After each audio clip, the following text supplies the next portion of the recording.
What is the mid-game? Does it even exist? Why are we still here? It's this. For the sake of this video, this is our mid-game fit right here. I would call this the exact point where every grind in front of you to upgrade your gear can represent a significant amount of time and effort. So let's briefly cover how to get to this point before we talk about how to move past it. In the interest of starting somewhere, the earliest clothes you can put on your body that I'd call gear are a fresh set of runes, some black d'hide, and some mystics, if you were born with a funny shaped head. Let's discuss where to go from here. These are the major beats of the early game Ironman gear progression right here. Your melee weapon will be the scimitar from Monkey Madness, you'll get your Iben staff from Underground Pass, and eventually you'll get Barrow's gloves from Recipe for Disaster. The bossing is pretty light in this section, but if you wanted to get into some stuff, you could get your rune crossbow from Crazy Archaeologist, possibly stop by Barrows, but I really wouldn't stay there unless you have the Mauritania Hard Diary and the Gommel's Hilt 2 from the combat achievements. Then you can safe spot Rex whenever you feel like it for a Berserker ring. That's super easy to do early on. And you'll finish the early game section of bossing off with Jad for your fire cape. Here's some other gear that you'll want to grab in the mid game. It's mostly a bunch of questing, so I won't go over everything here. Don't sweat the clue scroll stuff and the mage training arena stuff if you don't want to, it's not that important. The only other thing I want to say is I recommend getting the rune pouch from Last Man Standing and not waste your Slayer points early on. And I didn't put it on the graph here, but you should also get Ancient Magics from Desert Treasure at this point, and you can pick up a Salve Amulet from the Haunted Mine quest. You also have the option of getting obsidian legs from the Tazar people for chaos runes. It gives you some strength bonus, just so you know. I don't think it's necessarily worth doing. You can look all over, but no, you'll never find hot shit like mine. Whoop, it blow your mind. Now it's time to talk about some of that new they've put in the game more recently. Let's start it off with some of the most important two things you can grab from quests. The new Zombie Axe and the Warped Scepter both have great places in mid-game Ironman gear progression. The axe is a good slash weapon and a great crush weapon that'll take the place of your Dragon Scimitar until you get to a whip. And the Scepter is a powered staff that'll be like a budget trident for you to replace your Iben staff until you get an actual trident. The rest of this stuff is just nice to have. The Hunter Sunlight Crossbow looks like it could take the place of a blowpipe for you early on maybe. The Mixed-Tide Armor is good in certain places with like the Fang at TOA. And the Mixed-Tide Boots are actually a direct upgrade to your climbing boots. And the new Burning Claws and Demonbane weapons from While Guthic Sleeps look pretty nice to have as well. Honestly, if I were to go for any of this stuff, I would probably pick the Void Waker. You could knock that out pretty early when you start doing Wilderness Slayer with decent stats.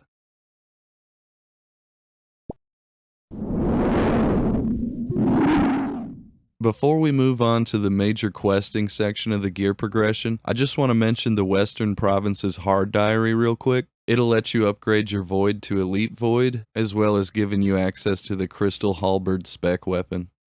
The four major quests we want to work on knocking out here are Dragon Slayer 2, Monkey Madness 2, Song of the Elves, and optionally Desert Treasure 2. Each one of these quests comes with their own boss grind that'll unlock all kinds of gear for you if you feel like taking the time to do it.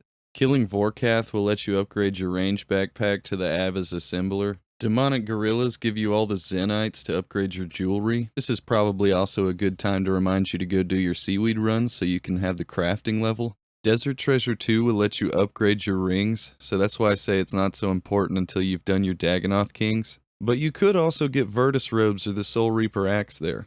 Song of the Elves unlocks the Gauntlet, and don't worry, we're gonna get to that. But first, I think it's really important that we talk about Slayer. It's everyone's favorite, the old tradition, the way we've always known. It's the Slayer progression, baby. Now, for your own sanity, I highly recommend doing this step in tandem with the next step. There's no need to put yourself in the mindset of, oh, I've got to finish 87 Slayer, or I've got to get a Bofa before I can work on the other, you know? There's really not much to mention here. It's just a whole shitload of Slayer. When you hit 87, you'll be ready to move on.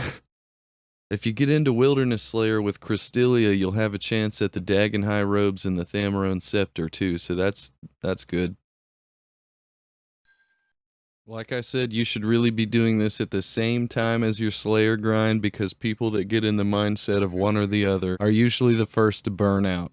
Grind with caution.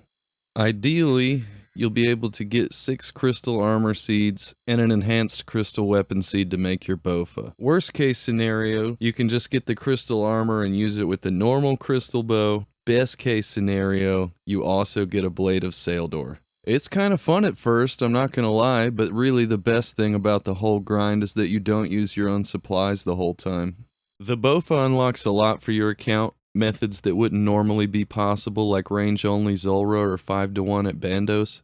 That stuff isn't so important right now, but just know that you can basically skip the Zulrah grind if you got the Bofa first. Not that you won't want the stuff from Zulrah, it's just that you can pretty much go straight to the God Wars dungeon if you have it. And that brings us cleanly along to our next step, which is Zulrah. The main loots you're going for here are the Blowpipe, the Trident of the Swamp, the Serpentine Helm, any onyxes you need for your jewelry, and Zulrah scales to power your stuff. With either the Bofa or your Slayer shit and Blowpipe in hand, it is time to go to the God Wars dungeon.